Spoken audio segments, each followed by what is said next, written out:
Yo YouTube, comment ça va aujourd'hui? Ici Kelbel et on se retrouve pour une nouvelle vidéo dans laquelle nous allons tester le nouveau Smart Bracelet de Xiaomi. Il s'agit du Xiaomi Mi Band 5, donc ça fait qu'il y en a eu 4 avant lui. Ouais, je sais, je réfléchis. Cela fait une semaine que je l'ai au poignet et que je le teste tous les jours. Donc quel est mon avis après une semaine d'utilisation de ce bracelet connecté? Tu es curieux? Bah c'est parti, on y va, jingle!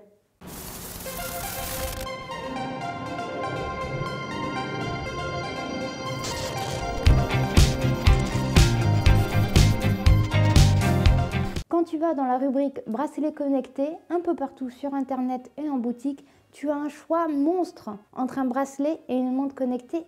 Il y en a qui sortent toutes les semaines, tu as l'impression. Il y a vraiment beaucoup de choix. Donc pour moi, c'est plutôt difficile de choisir un bracelet connecté ou une montre connectée. Évidemment, il y a différents critères pour choisir une montre ou un bracelet connecté. Le premier pour moi étant le prix. Toutes les montres et bracelets connectés qui ont l'air vraiment stylés sont quand même hyper chers. Soyons honnêtes, celui-là m'a coûté 50 €. Certains vont dire que je suis un peu une pigeonne parce que je suis allée en boutique l'acheter, parce que tu peux le trouver à 39 € je crois sur Amazon. Donc 50 € c'est le prix officiel. Mais il me semble que sur Amazon, il est tout le temps en réduction. Et pour 50 €, il annonce des prestations sur son packaging qui m'ont l'air, ma foi, hyper intéressantes. C'est pour ça que je l'ai acheté. Parce que moi, je ne suis pas du tout sportive. Ah oui, autre truc. Pourquoi acheter un bracelet connecté si tu fais pas de sport? C'est là où on revient à tous ceux qui proposent. Je l'ai principalement acheté parce que, évidemment, il va suivre, traquer ta nuit, analyser si tu dors bien ou pas, mais aussi parce qu'il va pouvoir analyser ton stress. Ça, c'est quelque chose qui m'a vraiment interloqué, qui m'a interrogé.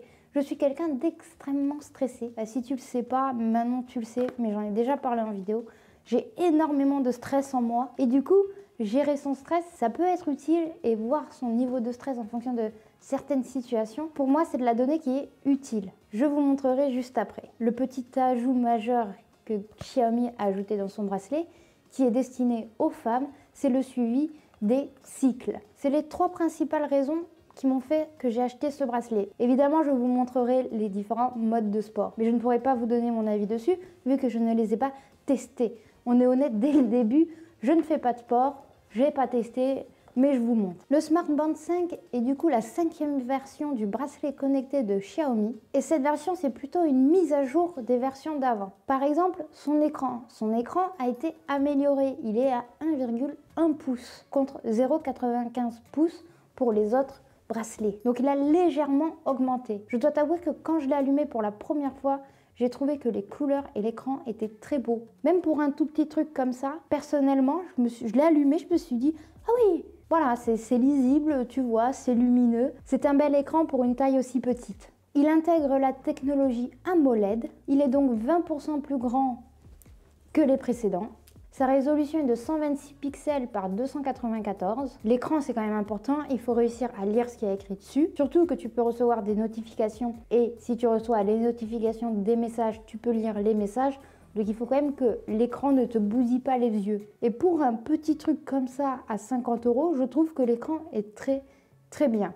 Pour le cadran, tu vas pouvoir choisir entre une multitude d'écrans déjà fait, mais il y a vraiment plein de choix, donc tu vas pouvoir personnaliser ton cadran. De plus, grâce à l'application, il y a possibilité d'ajouter un maximum d'écrans à ton bracelet. Ce qui a changé aussi par rapport aux autres bracelets de Xiaomi, c'est son type de charge. Il est fourni avec ceci. Alors voilà, magnifique. C'est un chargeur magnétique, donc qui va être magnétisé à ta montre et ça va se charger, tout simplement. L'autonomie est plutôt cool, je dirais qu'il peut tenir 2 semaines. Personnellement, je l'ai utilisé vraiment pour mon besoin à fond. Et samedi, il était à 60%, on est dimanche et je l'ai vite fait recharger pour la vidéo. Donc voilà, la batterie tient longtemps. D'un point de vue design, c'est un bracelet hyper classique. Je vous ai dit que l'écran était un peu plus grand. Du coup, pour moi, mon poignet, c'est peut-être un peu trop grand. Mais je ne sais pas si ça compte parce que j'ai un tout petit poignet. Par contre, le bracelet en plastique, il y a assez de trous pour que je puisse le fermer, ce qui n'arrive que très rarement dans tout ce qui est montre et bracelet pour ma personne. Je suis toujours obligée de faire des trous en plus parce que j'ai un tout petit poignet, comme je vous l'ai dit. Ils ont vraiment prévu toutes les tailles de poignet et ça, c'est cool. Le bracelet existe en 5 coloris, histoire de varier les plaisirs. Il y a noir, orange, vert menthe, bleu marine, turquoise et jaune. Donc là, il y a moins, ils veulent toucher un maximum de personnes. C'est un bracelet étanche à 5 ATM, ce qui veut dire que tu peux prendre ta douche avec et qu'il est compatible avec le fait de faire de la natation par exemple. Bah donc il est assez étanche quoi. Évidemment, comme tous les bracelets connectés, il y a un capteur de fréquence cardiaque. Il s'agit d'un biocapteur PPG à LED. En gros, il va y avoir des LED vertes. Oui, parce qu'au début, je me demandais pourquoi il clignotait vert, mais c'est les LED vertes qui vont effectuer une mesure qui a un nom à rallonge. Du coup, je vais lire mes notes, excusez-moi. Donc la mesure, elle s'appelle photoplétismographie. Photoplétismographie. Et en gros, ça va observer la pression sanguine et donc ça va pouvoir calculer, reconnaître la fréquence cardiaque. Comme je vous l'ai dit, c'est un menu à étage qui va vous permettre d'accéder à plein de fonctionnalités comme la mesure du stress, comme contrôler la musique. Si jamais tu es trop stressé, il y a des exercices de respiration. Tu vas aussi pouvoir voir la météo, tes notifications. Il y a un déclencheur de photos à distance. Donc tu peux mettre ton téléphone loin et appuyer sur le bouton pour prendre une photo. Ah, et aussi important pour ceux qui font du sport, tu as accès aux entraînements. Un autre truc plutôt cool, c'est que les notifications que tu vas recevoir sur ton bracelet, si ça vibre, eh ben ça, tu vas tout pouvoir choisir. Si tu veux qu'il n'y ait pas de notification, il n'y aura pas de notification. C'est beau ça. Ce bracelet n'a pas de puce GPS intégrée. Il a seulement un accéléromètre 3 axes à basse consommation. Il a aussi un gyroscope à 3 axes. Il a plein de trucs à 3 axes, mais pas de puce GPS. Donc c'est le smartphone qui est glissé dans notre poche, par exemple, qui va s'occuper de récupérer les données GPS. Tu peux aussi t'entraîner sans ton téléphone et donc du coup, tu n'auras pas le traçage GPS si tu veux voir la course que tu as fait. Il y aura juste la fréquence cardiaque, le temps de course, la distance, enfin les informations de base, mais tu verras pas sur une carte ton parcours. Pour les sportifs, attention, c'est pour vous, il y a 11 modes d'entraînement. Oui, ça c'est fait 2, mais si tu es quelqu'un, tu peux voir un 1 et un 1.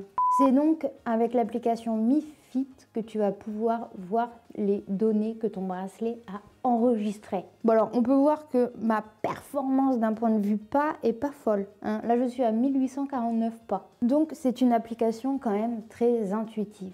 Évidemment, pour la marche, la course et le vélo, tu as accès à des plans GPS. Alors, il y a d'abord le graphe du stress. Apparemment, je suis plutôt relaxée aujourd'hui. Soit le bracelet va mesurer automatiquement ton stress à certains moments de la journée, ou alors tu vas pouvoir toi-même lancer une mesure de niveau de stress directement sur ton bracelet en appuyant très simplement sur un bouton. Tu vas pouvoir comparer avec les jours précédents. Après, pour le sommeil de la nuit. Moi, je trouve ça vachement cool parce qu'il n'y a pas qu'une donnée. Il ne te met pas juste un graphique. Moi, par exemple, mon score de sommeil de cette nuit est de 74. J'ai mieux dormi que 35% des utilisateurs. En toute honnêteté, j'ai vraiment mal dormi cette nuit. Hein. On peut voir que j'ai fait 37 minutes de sommeil profond et 8h26 de sommeil léger. Il me donne quelques conseils. Par exemple, je me suis endormie tard. Bon, ça va, on était samedi soir. Il va aussi comparer ton sommeil aux autres jours. Je me suis endormie 24 minutes plus tard que d'habitude. Et après, on peut voir sur une courbe à peu près où est-ce qu'on se situe. Parce qu'avoir des chiffres, c'est bien, mais pouvoir les interpréter, c'est mieux. Bref, j'aime beaucoup ces deux fonctions, c'est les deux que j'utilise le plus personnellement. Et après, tu as l'écran entraînement, donc c'est le nombre de pas que tu as fait et les calories que tu as brûlées, voir aussi combien de temps tu as marché. Ah, ils te mettent aussi ce que tu as brûlé en grammes, genre j'ai brûlé 25 grammes le 23 octobre. Donc en gros, il y a vraiment énormément d'informations et il va pouvoir s'adapter à tout type de public. C'est ça que j'aime bien. Passons maintenant à la conclusion. D'un point de vue esthétique, c'est pas forcément mon kiff. Moi, j'adore les montres, mais au moins, il est assez discret. Le fait que tu peux changer le cadran de ta montre, l'écran principal, je trouve ça aussi assez cool. Ce qui est bien, c'est que c'est pas que pour les sportifs, parce que vraiment, au tout début, c'était pour les sportifs. Là, c'est pour les gens stressés, pour moi, tu vois. Ils ont aussi pensé aux femmes, et ça, c'est vachement cool. Un gros big up à Xiaomi pour suivre le cycle des femmes. La batterie est bien, la qualité du bracelet est bien, l'écran, il est assez beau hein, pour sa taille. Donc si jamais c'est votre premier bracelet connecté, vous avez envie d'un premier bracelet connecté, je ne peux que le conseiller parce qu'il est simple d'utilisation, il est clair et il n'est pas cher. J'espère que cette vidéo vous aura plu. Celle-ci touche malheureusement déjà à sa fin. Il est donc temps pour moi de vous dire à ciao, bonsoir et à très bientôt pour de nouvelles vidéos. Surtout, n'hésite pas à t'abonner à ma chaîne YouTube. Je suis aussi sur les réseaux sociaux si tu as envie de me suivre. Et voilà, je mets d'autres vidéos là qui vont s'afficher. Comme ça, tu peux voir d'autres vidéos. C'est cool. Voilà.